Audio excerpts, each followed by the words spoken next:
अस्सलाम वालेकुम। आज का हमारा टॉपिक है radio activity and radio active decay. तो सबसे पहले हम ये देख लेते हैं कि रेडियो एक्टिविटी क्या होती है। कुछ एलिमेंट जिनका चार्ज नंबर या एटॉमिक नंबर Z जब 82 से ज़्यादा हो जाता है तो वो अनस्टेबल हो जाते हैं। फिर वो मुख्तलिफ़ किस्म की रेडिएशंस जो है वो अमिट करते हैं जो कि इनविजिबल होती हैं, लेकिन फोटोग्राफिक प्लेट के ऊपर उनके निशानात जो है वो आ जाते हैं, जिससे हमें पता चलता है कि रेडिएशंस जो है वो अमिट हुई हैं। ठीक है, तो ऐसा एलिमेंट जो कि रेडिएशंस को इमिट करता है वो रेडियो एक्टिव एलिमेंट, और ये प्रोसेस जो है वो कहलाता है रेडियो एक्टिविटी। तो रेडियो एक्टिविटी को सबसे पहले 1896 में हेनरी बैकरल ने डिस्कवर किया था, जब कहीं पे जो यूरेनियम है वो पड़ा हुआ था, तो उसके करीब जो फोटोग्राफिक प्लेट पड़ी हुई थी उसके ऊपर कुछ निशानात उसने देखे, जिसको बाद में एक्सपेरिमेंट से जब ऑब्जर्व किया गया तो पता चला कि यूरेनियम से कुछ स्पॉन्टेनियस इनविजिबल रेडिएशंस जो है वो मिट हो रही थी, जिनकी वजह से वो फोटोग्राफिक प्लेट पे निशानात आ गए। बाद में मैरी क्यूरी और पेरी क्यूरी ने दो और रेडियो एक्टिव एलिमेंट जो है वो डिस्कवर किए, जो कि प्लोनियम और रेडियम थे।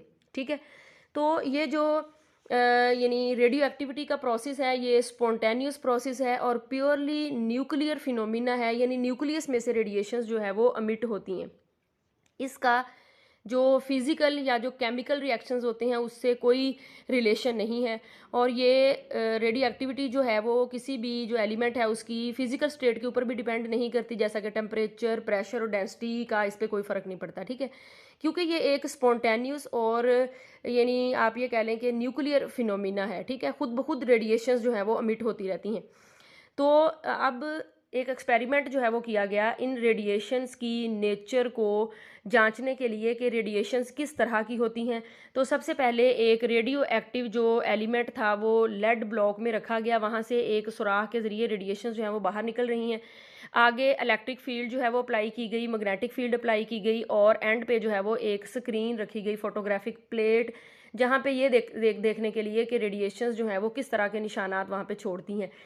तो एक्सपेरिमेंट से ये देखा गया कि फोटोग्राफिक प्लेट के ऊपर एक जगह पे निशानात नहीं थे, बल्कि मुख्तलिफ जगह पे निशानात थे, जो ये बताते हैं कि रेडिएशंस जो है वो एक तरह की नहीं है, बल्कि मुख्तलिफ तरह की रेडिएशंस जो हैं वो एक रेडियो एक्टिव एलिमेंट अमिट करता है। तो ऐसी रेडिएशंस जो नेगेटिव प्लेट की तरफ डिफ्लेक्ट हो गई वो अल्फ़ा रेडिएशंस कहलाती हैं। कुछ रेडिएशंस जो हैं वो इस तरह ये जो पॉजिटिव प्लेट है उसकी तरफ डिफ्लेक्ट हो गई, वो बीटा कहलाती हैं।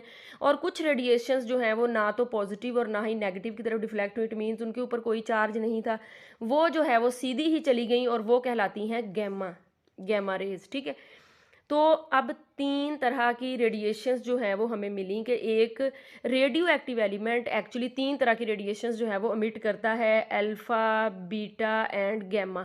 अब मज़ीद हम इनके बारे में जो है वो देखेंगे कि ये क्या होती हैं, इनकी क्या नेचर है। ठीक है, तो सबसे पहले ये देख लेते हैं कि एक न्यूक्लियस यानी जो रेडियो एक्टिव एलिमेंट है हमारे पास, जो रेडिएशन स्पॉन्टेनियस रेडिएशन अमिट कर सकता है, उसमें क्या चेंज आती है, कैसे वो अनस्टेबल होता है। क्योंकि अनस्टेबल होगा तभी रेडिएशन जो है वो अमिट करेगा। तो ये हमें पता है कि एक न्यूक्लियस के अंदर प्रोटॉन्स होते हैं और न्यूट्रॉन्स होते हैं, और ये तमाम कहलाते हैं न्यूक्लियॉन्स। हर न्यूक्लियॉन पेयर के दरमियान जो है वो एक फोर्स होती है, जिसको कहा जाता है स्ट्रॉन्ग न्यूक्लियर फोर्स। ठीक है, यानी एक प्रोटॉन न्यूट्रॉन के दरमियान भी होती है। ठीक है, हालांकि न्यूट्रॉन जो है वो एक चार्जलेस पार्टिकल है, लेकिन ये हर पेयर के दरमियान जो है वो मौजूद होती है, और इसकी वजह से न्यूक्लियॉन्स जो हैं वो आपस में बाइंड रहते हैं। क्योंकि हमें ये भी पता है कि न्यूक्लियस के अंदर प्रोटॉन है, और एक प्रोटॉन और दूसरे प्रोटॉन के ऊपर जो है वो एक इलेक्ट्रोस्टैटिक फोर्स भी अप्लाई होती है, जो कि रिपल्शन की होती है। तो इसीलिए क्वेश्चन हमारे जहन में आता है कि आखिर न्यूक्लियस जिसके अंदर इतने पॉजिटिव प्रोटॉन भरे हुए हैं एक ही जगह पे, वो ऐसे फट क्यों नहीं जाता इस इलेक्ट्रोस्टैटिक रिपल्शन की वजह से। तो एक्चुअली ये जो स्ट्रॉन्ग न्यूक्लियस फोर्स है ये बहुत स्ट्रॉन्ग होती है, शॉर्ट रेंज होती है, और ये यानी इनको बाइंड करके रखती है। तो जब एक एटॉमिक न्यूक्लियस जो है वो अनस्टेबल हो जाता है, तो उसके पास टू मैनी प्रोटॉन्स हो सकते हैं, टू मैनी न्यूट्रॉन्स हो सकते हैं, जिसकी वजह से ये जो स्ट्रॉन्ग न्यूक्लियर फोर्स है ये वीक पड़ जाती है, और ये जो इलेक्ट्रोस्टैटिक फोर्स है ये ओवरकम कर जाती है, जिसकी वजह से वो अनस्टेबल हो जाता है।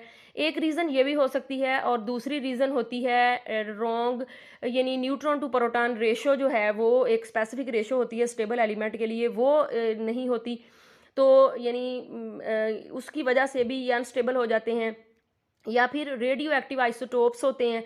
तो आइसोटोप्स जो हैं उनमें जो यानी मैस नंबर जो है वो सेम चेंज होता है, लेकिन जो चार्ज नंबर या एटॉमिक नंबर है वो सेम होता है। तो इसकी वजह से भी वो रेडियो एक्टिव आइसोटोप्स जो होते हैं वो अपने आप को स्टेबल करने के लिए, अपने आप को लोएस्ट एनर्जी स्टेट पे लेके आने के लिए मुख्तलिफ किस्म की रेडिएशंस जो हैं वो अमिट करते हैं।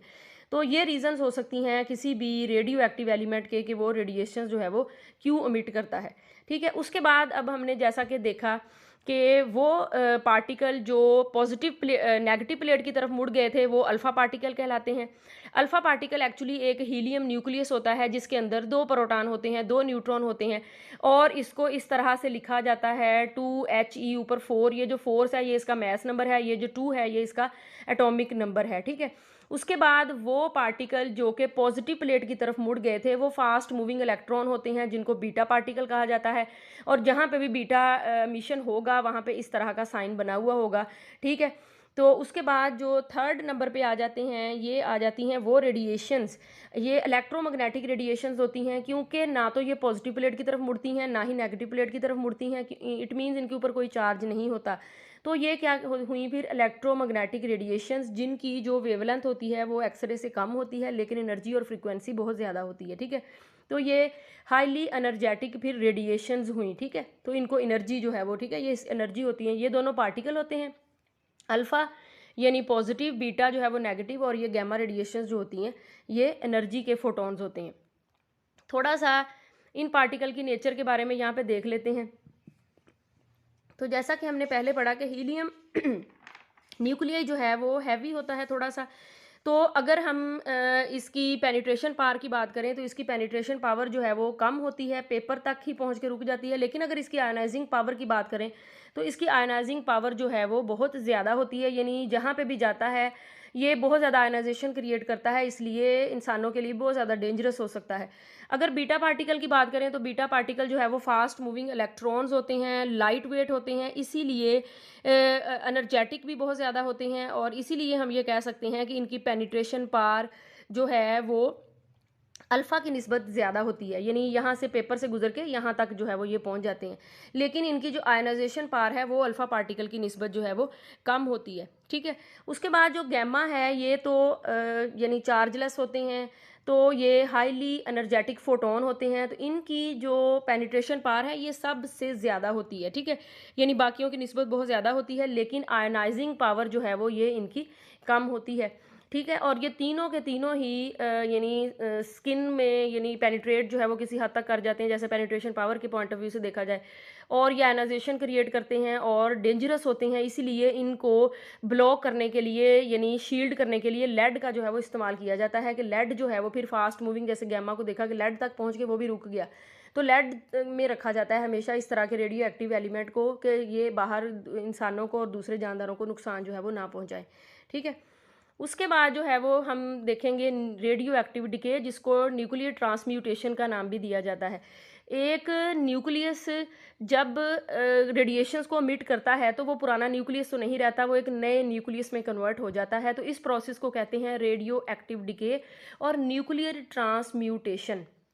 ठीक है, तो न्यूक्लियर ट्रांसम्यूटेशन में एक जो पेरेंट एलिमेंट होता है वो कुछ ना कुछ रेडिएशंस को मिट करने के बाद नए डाटर एलिमेंट में जो है वो कन्वर्ट हो जाता है, और इस प्रोसेस को रेडियो एक्टिव डिके का जो है वो नाम दिया जाता है। ठीक है, तो उसके बाद यहाँ पे हम एनिमेशन में देख लेते हैं फ्लोरीन का जो यानी ट्रांसम्यूटेशन है, कि फ्लोरीन जो है वो एक प्रोटॉन को मिट करने के बाद ये ऑक्सीजन में जो है वो कन्वर्ट हो गई है। ठीक है, तो ये जो फ्लोरीन का है ये कहलाता है पेरेंट एलिमेंट, ये जो ऑक्सीजन बनी है ये डाटर एलिमेंट बना है, और ये जो है वो पार्टिकल है जो वो अमिट हुआ है। ठीक है, तो इस तरह से फ्लोरीन की ट्रांसम्यूटेशन हो गई है तो ऑक्सीजन में। ठीक है, उसके बाद अगर हम टाइप्स की बात करें रेडियो एक्टिव डिके की, तो रेडियो एक्टिव डिके के दौरान जो हमें टाइप्स देखने को मिलती हैं वो 3 होती हैं। एक तो अल्फ़ा डिके होता है, वो पार्टिकल जो अल्फ़ा डिके करके नए पार्टिकल में कन्वर्ट होते हैं वो अल्फ़ा डिके, और ऐसे एलिमेंट जो बीटा डिके करते हैं यानी बीटा को मिट करने के बाद नए पार्टिकल में कन्वर्ट होते हैं, नए एलिमेंट में कन्वर्ट होते हैं, वो बीटा डिके, और सबसे बाद में आता है गैमा डिके। ठीक है। तो अब हम इनके बारे में जो है वो थोड़ा सा देख लेते हैं। तो सबसे पहले यहाँ पे यूरेनियम 238 का अल्फा डिके जो है वो दिखाया गया है।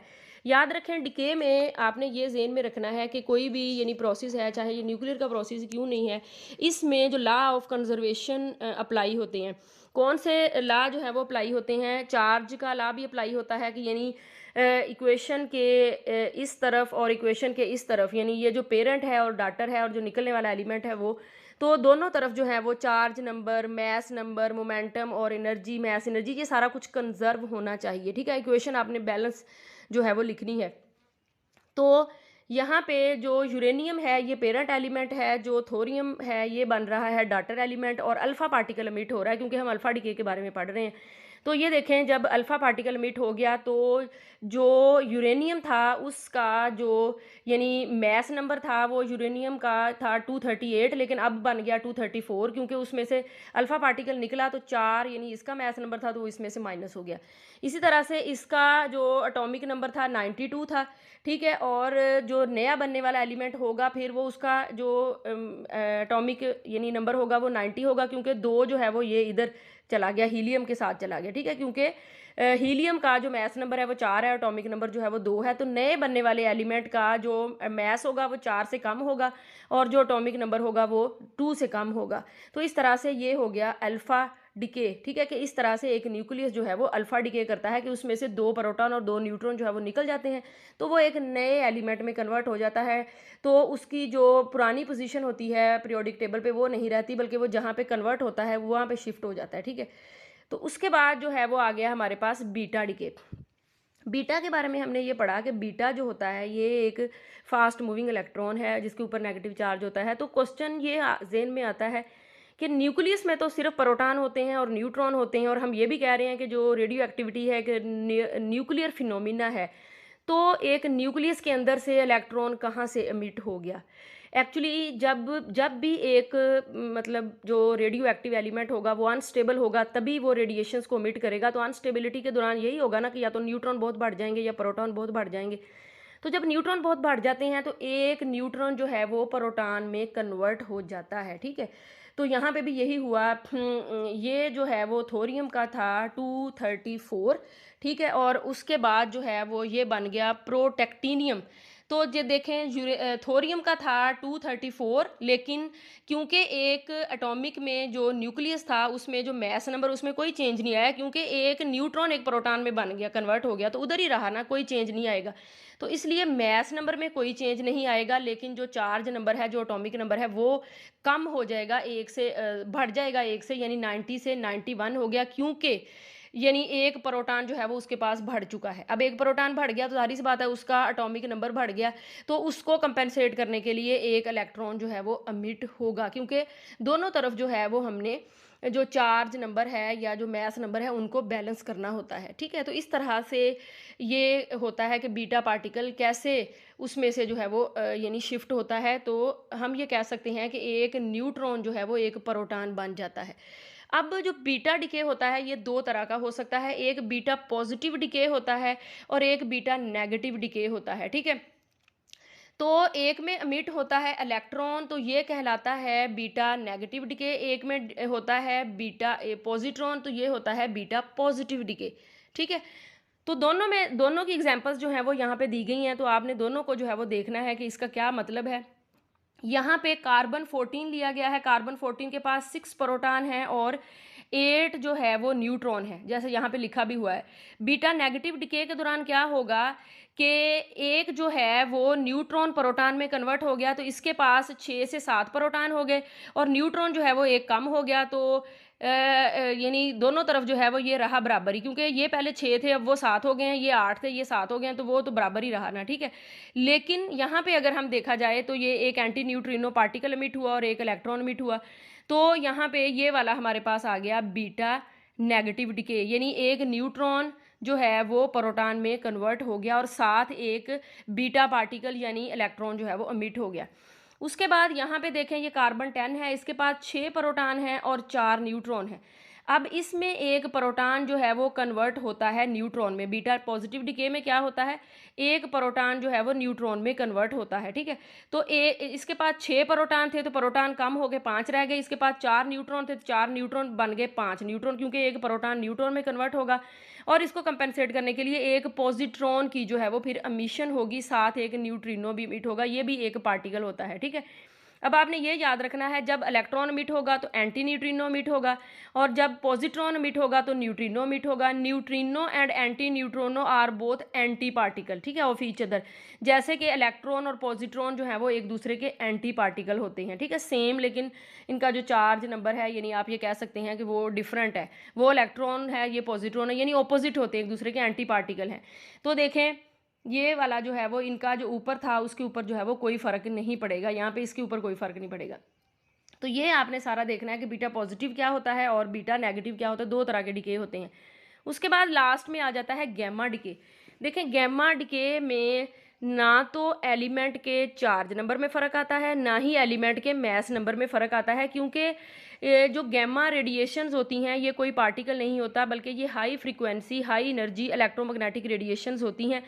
तो ये कैसे एमिट होती हैं फिर देखें, इससे पहले हमने एटम में पढ़ा हुआ है कि जब भी एटम जो है वो एक्साइट होता है, इलेक्ट्रॉन जो है, यानी इलेक्ट्रॉन जो है वो अपने ग्राउंड लेवल से किसी हायर लेवल में जब चला जाता है तो क्या होता है कि वो हायर लेवल्स में जाने के बाद जो एटम होता है वो सारे का सारा हो जाता है एक्साइटेड। और जब इलेक्ट्रॉन वापस अपनी ग्राउंड लेवल पे आता है तो वो एक रेडिएशंस को जो है वो मिट करता है, फोटोन को। बिल्कुल इसी तरह से हम ये कह सकते हैं कि जब एक radio active nuclei alpha particle को मीट करता है या बीटा पार्टिकल को मीट करता है तो वो अनस्टेबल हो जाता है, ठीक है, उसकी भी एक्साइटेड स्टेट्स होती है। तो अल्फा पार्टिकल या बीटा पार्टिकल को यानी रिलीज करने के बाद, उनको डिके करने के बाद क्या होता है, वो अपनी एक्साइटेड स्टेट में होता है और वो अपनी एक्साइटेड स्टेट से ग्राउंड स्टेट में आने के लिए एनर्जी का फोटोन जो है वो अमिट करता है, ठीक है। तो एनर्जी तो कोई वो एनर्जी है, उसके ऊपर कोई चार्ज नहीं है, कोई उसका मैस नहीं है। तो इट मीन्स के ये जो हमने हीलियम का देखा हुआ है, इसमें कुछ जो है वो ना तो इसके एटॉमिक नंबर पे कोई फ़र्क पड़ेगा, ना ही इसके जो मैस नंबर है उसके ऊपर कोई फ़र्क पड़ेगा, लेकिन एक एनर्जी का फोटोन जो है वो मिट होगा, जो ये साबित करता है कि न्यूक्लियस जो है वो एक्साइटेड स्टेट से ग्राउंड स्टेट में जो है वो आया है, वो अब अपनी स्टेबल कंडीशन में जो है वो आ चुका है, ठीक है। तो इस तरह से ये हो गए हमारे पास 3 तरह के डिके, अल्फ़ा, बीटा और गैमा, ठीक है। तो उम्मीद है कि ये जो यानी रेडियो एक्टिव डिके और न्यूक्लियर ट्रांसम्यूटेशन आपको अच्छे से जो है वो क्लियर हो गए होंगे। अगर आपका कोई क्वेश्चन हो तो फिर आप यानी क्वेश्चन जो है वो कर सकते हैं। अल्लाह हाफिज़।